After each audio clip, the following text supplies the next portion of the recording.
1973 সালের পশ্চিমবঙ্গ প্রাথমিক শিক্ষা আইন অনুযায়ী প্রতিটি জেলায় একটি করে ডিপিএসসি গঠিত হয়। এই যে ডিপিএসসি এর 4 বছরের মেয়াদ থাকে, 4 বছর অন্তর সেটাকে বদলাতে হয়। এর মধ্যে কারা থাকেন?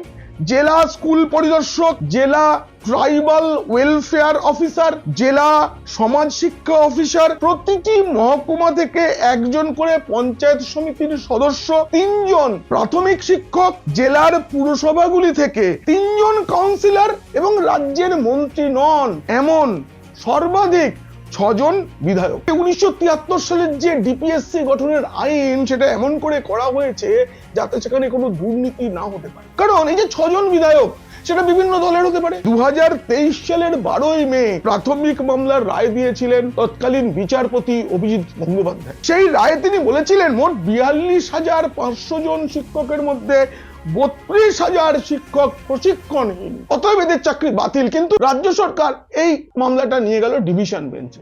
ডিভিশন বেঞ্চ মোটামুটি একই রায়ে রইল। অভিজিৎ গঙ্গোপাধ্যায় কিন্তু বলেছিলেন যে পরবর্তী নিয়োগ না হওয়া পর্যন্ত এই শিক্ষকরা, এই প্রশিক্ষণহীন শিক্ষকরা স্কুলগুলো চালিয়ে যাবেন, তা না হলে প্রাথমিকের যে শিক্ষা ব্যবস্থা তার কাঠামো ভেঙে পড়বে। এই নিয়ে গোটা ভিডিওটি দেখতে হলে নিচে ডেসক্রিপশনে থাকা লিংকে ক্লিক করুন। আর যদি ভালো লাগে তবে অবশ্যই সাবস্ক্রাইব করুন। পিনাক কি বলছে।